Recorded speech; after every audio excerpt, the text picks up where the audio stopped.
wabarakatuh. Nah, sebelum kita mulai mata kuliah web programming kita hari ini, kita awali dengan baca Al-Quran. Al-Fatihah.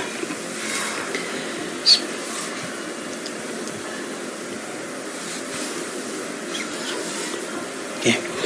Memasuki semester ganjil 2020-2021, di tepatnya mata kuliah ini mata kuliah semester 5, yaitu mata kuliah web programming.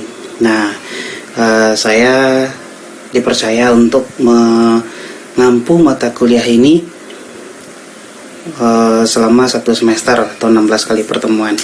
Nah, untuk pertemuan pertama hari ini, mungkin sebelum kita masuk ke coding nanti, sebelum kita praktikum, mungkin sedikit saja mungkin perkenalan tentang yang namanya website.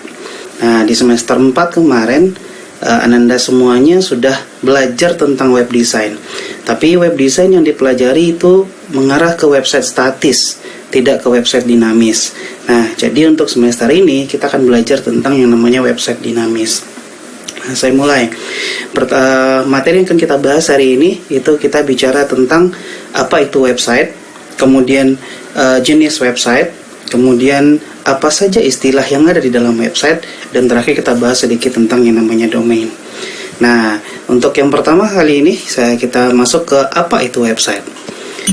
Nah, website itu sendiri adalah sekumpulan halaman atau informasi yang disediakan melalui jalur internet, sehingga jika diakses di seluruh dunia selama terkoneksi dengan jaringan internet.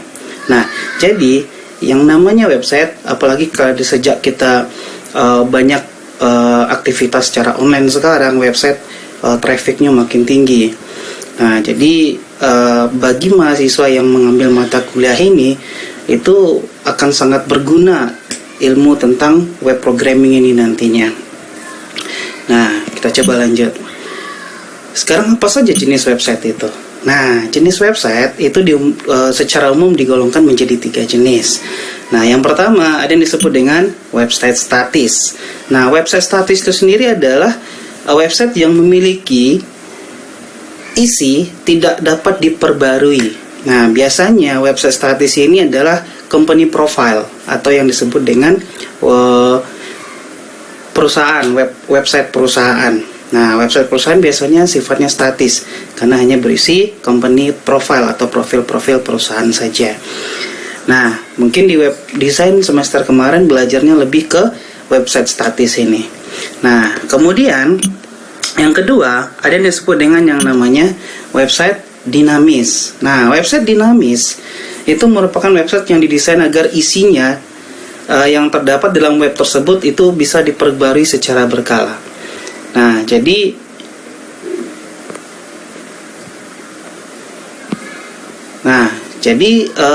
website ini itu yang akan kita coba bahas di semester ini. Kita akan coba bahas, kemudian kita akan belajar yang namanya programming nanti, kita akan belajar dengan yang namanya database nanti.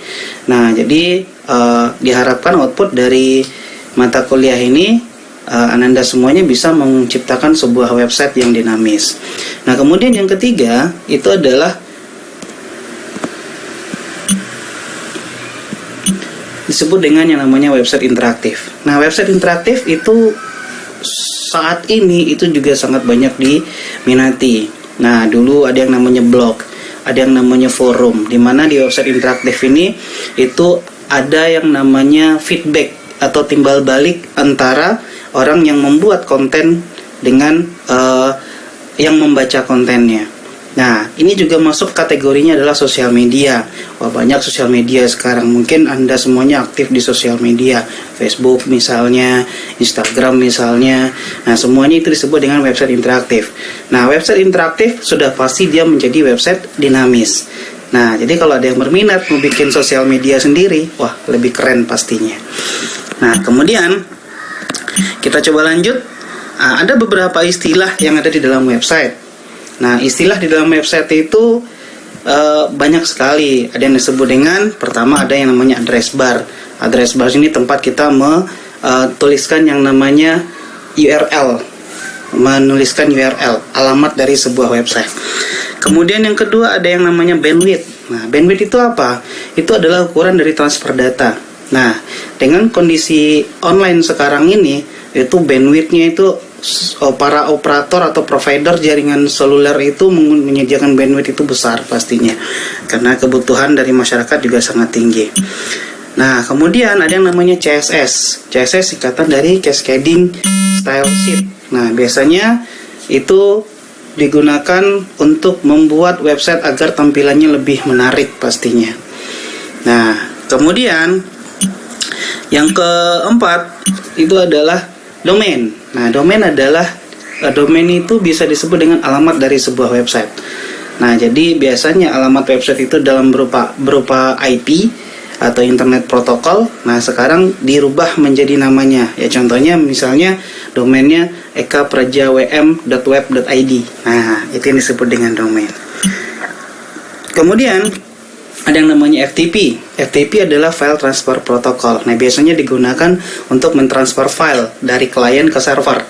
Nah, biasanya orang yang developer web biasanya sudah punya FTP sendiri untuk mentransfer file-file yang akan ditaruh di server nantinya. Nah, kemudian ada yang namanya homepage. Nah, homepage ini adalah halaman utama dari sebuah website. Nah, jadi kalau seandainya bikin website, halaman indeksnya itu disebut dengan homepage atau halaman utama. Selanjutnya ada istilah namanya HTML. Nah, HTML singkatan dari Hypertext Markup Language. Semester kemarin belajar web design mungkin lebih banyak belajar tentang yang namanya HTML ini. Nah, jadi mungkin sudah kenyang ya dengan yang namanya HTML. Nah, jadi nanti di HTML saya mungkin nggak bakal bahas banyak lagi. Mungkin beberapa saja nanti yang diperlukan sebagai penunjang bahasa programming web yang akan kita gunakan. Nah, kemudian ada yang namanya HTTP. HTTP adalah Hypertext Transfer Protocol. Nah, biasanya kalau Anda mengunjungi sebuah website, pasti di depannya itu adalah ada HTTP _2 kali, kemudian baru diikuti dengan www.blablabla.com-nya. Nah, jadi HTTP itu adalah aturan yang digunakan untuk menghubungkan dan mengirimkan dokumen hypertext seperti web. Nah, kemudian ada selanjutnya hyperlink. Nah, hyperlink ini Anda sudah familiar juga dengan hyperlink. Hyperlink ini ya untuk pindah dari satu halaman ke halaman yang lain. Nah, itu disebut dengan hyperlink atau biasa juga disingkat dengan yang namanya link. Ada URL. URL adalah Uniform Resource Locator.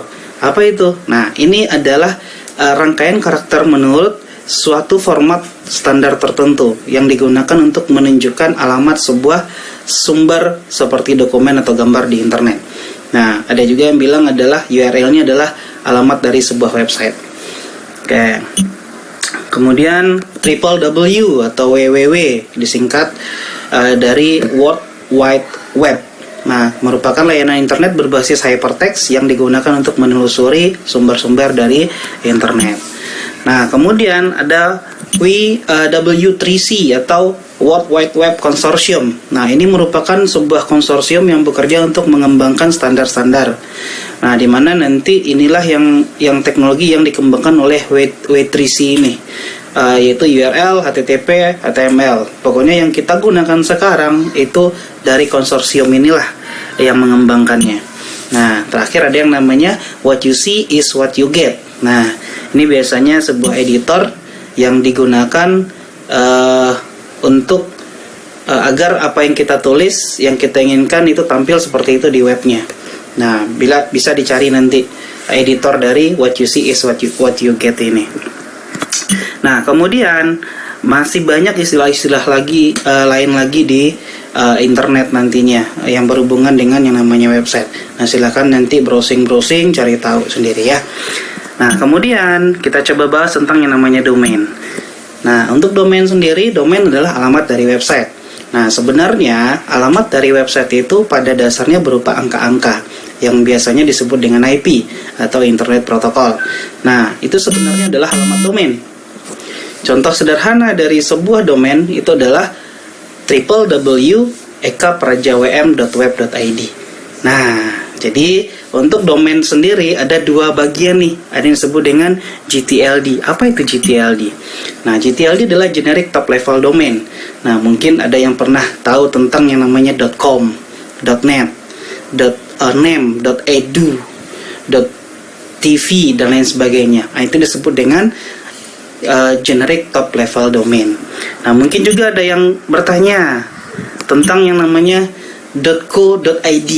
Nah, .co.id, .go.id. Nah, itu disebut dengan country code top level domain. Nah, jadi kalau di Indonesia itu pakai .id. Kalau di Singapura itu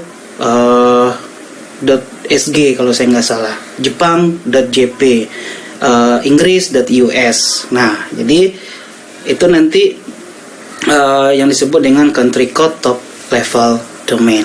Nah, jadi masih banyak lagi istilah-istilah lainnya yang ada di dalam website ini. Nah, jadi untuk materi hari ini mungkin sebelum saya tutup mungkin ada sedikit quote yang akan saya berikan.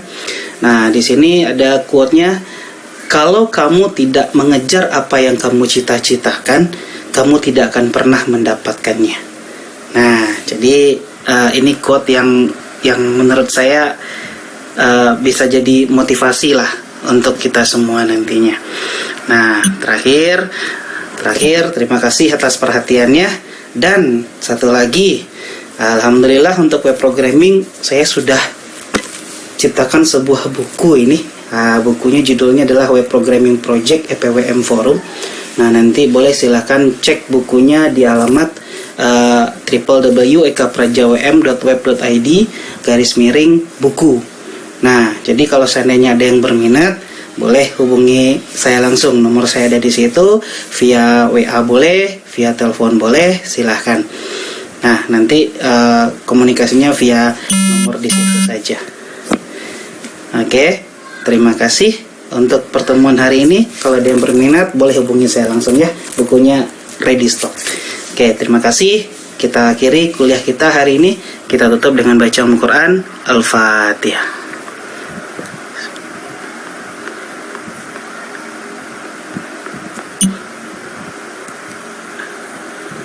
Assalamualaikum warahmatullahi wabarakatuh.